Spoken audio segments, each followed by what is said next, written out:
Keluskar investment consultant, insurance, mediclaim सर्व इथं करून मिळते.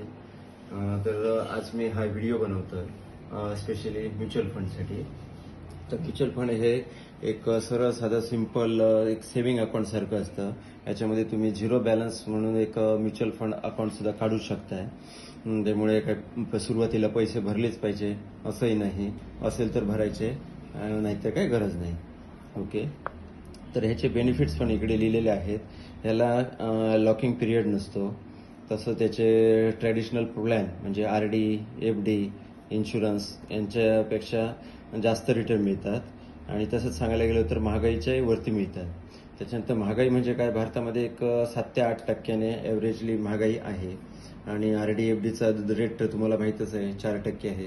तर त्यामुळे जर आपण तिकडे पैसे ठेवले तर नक्कीच पुढे जाऊन ते आपल्याला पुरत नाहीत, म्हणून आम्हाला मग नंतर कर्ज काढावे लागते.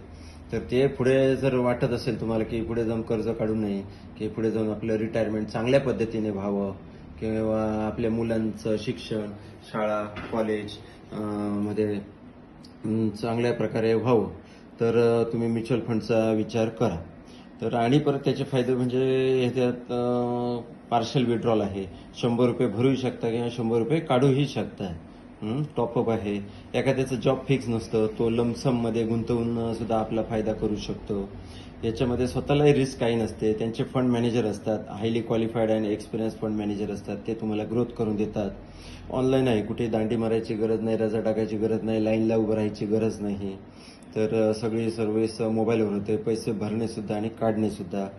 याच्यामध्ये इमर्जन्सी काळात लोनसुद्धा अवेलेबल आहेत. गव्हर्नमेंटचे सगळे नियम ह्याला ॲप्लिकेबल आहेत.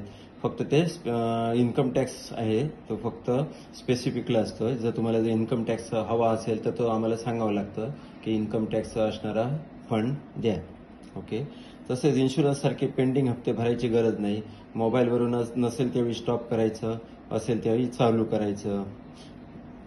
सब्जेक्ट टू मार्केट व्हॅल्यू म्हणजे काय, कंपनीला जेवढा काय फायदा होईल तेवढा ते आम्हाला वाटले जातात. इन द सेन्स सांगायचं झालं तर कंपनीला एखाद्या 60% फायदा झाला तर आम्हाला इथे 60% मिळतात. ओके. आणि प्रत्येक कंपनीमध्ये काही कंपनी एक ते ॲटलिस्ट 100 कंपन्यामध्ये हे तुमचे पैसे गुंतवले जातात. त्यामुळे होऊन किती एक 10 कंपन्या लॉस होतील, पण बाकीच्या 90 कंपन्या तुम्हाला कुठची कंपनी 60, कुठची 40, कुठची 10, पण इन ॲव्हरेज आजपर्यंतच्या इतिहासामध्ये जवळपास 14%च्या खाली कधी रिटर्न दिलेला नाही. तसेच आता NFOs आहेत. NFO म्हणजे न्यू फंड ऑफर आहेत. ते ₹10 असतात. काही लोक त्याला शेअर म्हणतात, काही लोक युनिटही म्हणतात. तर ते मग नंतर पुढे जाऊन त्याची प्राईस वाढते. तर त्यामुळे तुम्ही म्युच्युअल फंडमध्ये इन्व्हेस्ट करून स्वतःचा फायदा करून घ्या. धन्यवाद.